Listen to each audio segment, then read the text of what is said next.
Ancient historians claimed it was greater than the Great Pyramids, not taller, not older, just impossible to describe. 3,000 rooms, miles of stone corridors, underground chambers that visitors were never allowed to enter, and then it vanished. This is Egypt's Lost Labyrinth, and the real story of what happened to it is stranger than the legend. To understand what was lost, you have to go back around 2,400 years to a Greek historian named Herodotus. This was not an ordinary traveller. Herodotus had seen the world. He had stood before the Great Pyramids. He had walked through Egypt's greatest temples.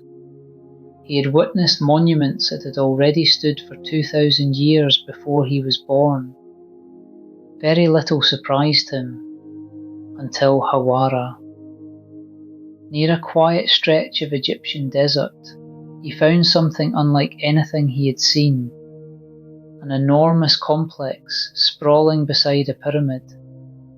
He described it carefully. 3,000 rooms, he wrote, half above ground, half below, connected by corridors so tangled that a visitor could not find the way out alone. The upper level had magnificent halls, towering columns, courtyards, walls covered in carvings. But the lower level was different. Underground chambers that ordinary visitors were forbidden from entering.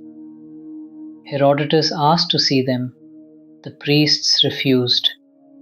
He was told the chambers held the tombs of sacred crocodiles and the bodies of the kings who built the place. He never got to look for himself. And then he wrote something remarkable.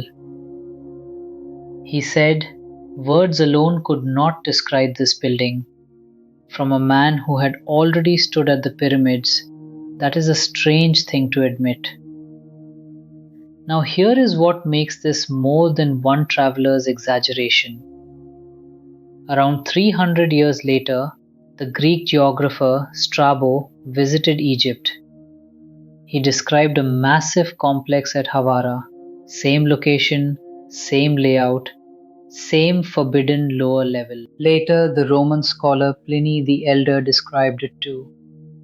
3 writers, separated by centuries, from different civilizations, all pointing to the same place, with the same details.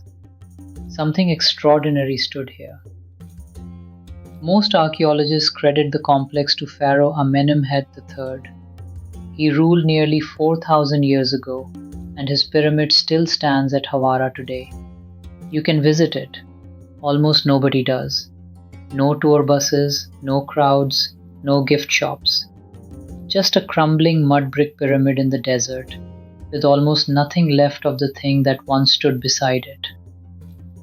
Ancient writers believed the labyrinth was far more than a building, a religious center, an administrative complex, a place where the most important rituals in Egypt were performed.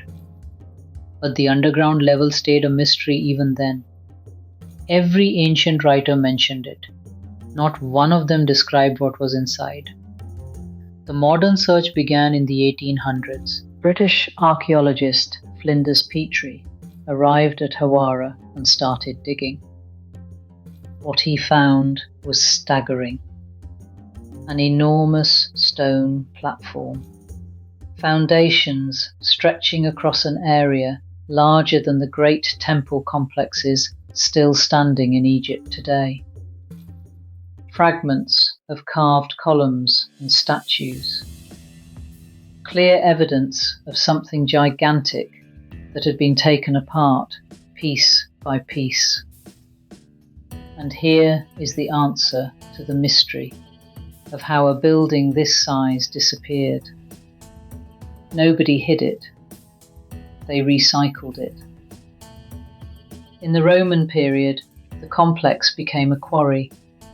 Its limestone was cut up, hauled away, and reused in other construction. Stone was valuable. A crumbling old temple was free building material. Over centuries, the greatest building in Egypt was carried off in pieces by people who simply needed bricks.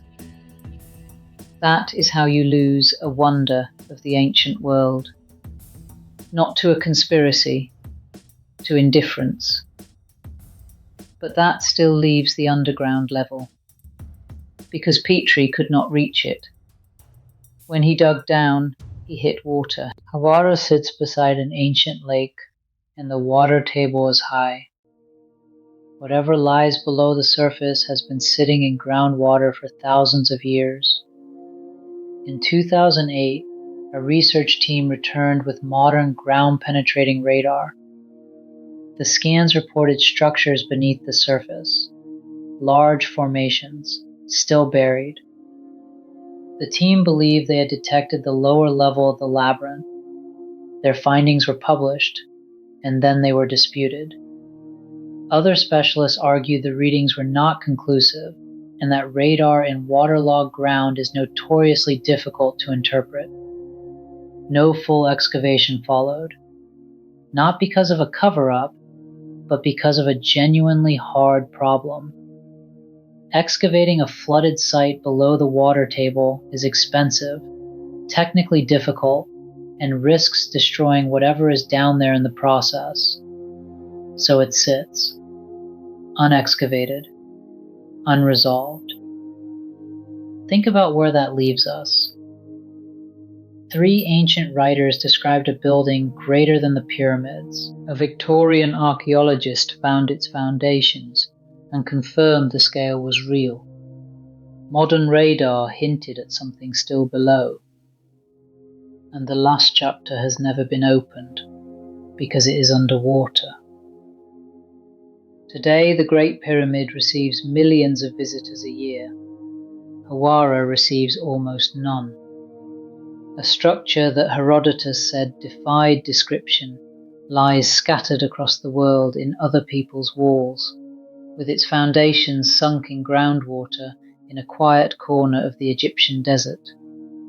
We know it existed, we know roughly where it is, and we still do not know what is underneath it. If stories like this keep you curious, stay close. There is more buried in this channel, waiting to be found.